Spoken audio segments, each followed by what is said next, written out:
बिहार में एमएलसी चुनाव के लिए नियमों को बदल दिया गया है। जी, एक बड़ा फैसला सरकार ने किया है। लंबे समय से इसकी मांग हो रही थी और ये ऐतिहासिक फैसला सरकार ने ले लिया है। तो क्या हो रहा है बदलाव? विधान परिषद के जो चुनाव हैं उसमें कौन सा फैसला लिया है सरकार ने? हम आपको बताएं कि इस फैसले से एक व्यापक असर पड़ेगा निकाय चुनाव में। विधान परिषद के जो स्थानीय निकाय के चुनाव होते हैं उसमें व्यापक फेरबदल हो जाएगा और ये बदलाव बहुत सारे प्रत्याशियों के किस्मत के भाग का फैसला किया कर सकता है, क्योंकि जो फैसला हुआ है वो ये है कि पंच और सरपंच उनको भी मतदान का अधिकार दे दिया गया है। यानी स्थानीय निकाय से जो एमएलसी का चुनाव होगा उसमें पंचों की भी भागीदारी होगी और सरपंचों की भी भागीदारी होगी। केंद्र सरकार के पंचायती राज मंत्रालय द्वारा जारी पत्र के बाद राज्य की त्रिस्तरीय पंचायती राज व्यवस्था के सभी निर्वाचित प्रतिनिधि अब एमएलसी के चुनाव में अपनी भूमिका निभा सकेंगे। तो ये एक बड़ा बदलाव है।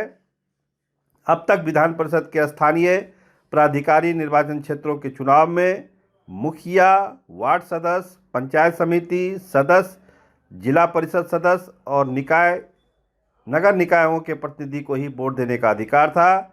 ग्राम कचहरी के प्रतिनिधि यानी पंच और सरपंच इस प्रक्रिया से बाहर रखे गए थे। लेकिन सरकार ने एक फैसला किया है।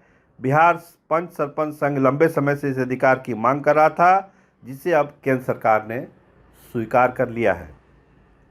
केंद्रीय पंचायती राज मंत्रालय ने अपने पत्र में स्पष्ट किया है कि संविधान के अनुच्छेद 171(3)(a) और जनप्रतिनिधित्व अधिनियम के तहत ग्राम पंचायतें स्थानीय निकाय की श्रेणी में आती है। इस आधार पर ग्राम पंचायत के सभी निर्वाचित प्रतिनिधि, जिसमें पंच और सरपंच भी शामिल हैं, विधान परिषद के स्थानीय निकाय कोटे से होने वाले चुनाव में मतदान के पात्र होंगे।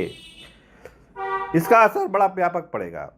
बिहार में पंचों और सरपंचों की संख्या काफ़ी अधिक है।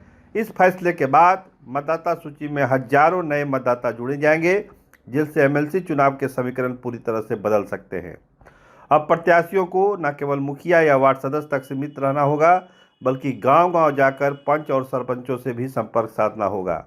राजनीतिक जानकारों का मानना है कि इस निर्णय से ग्राम कचहरी के प्रतिनिधियों का मनोबल बढ़ेगा, स्थानीय शासन में उनकी भागीदारी पहले से अधिक सशक्त होगी।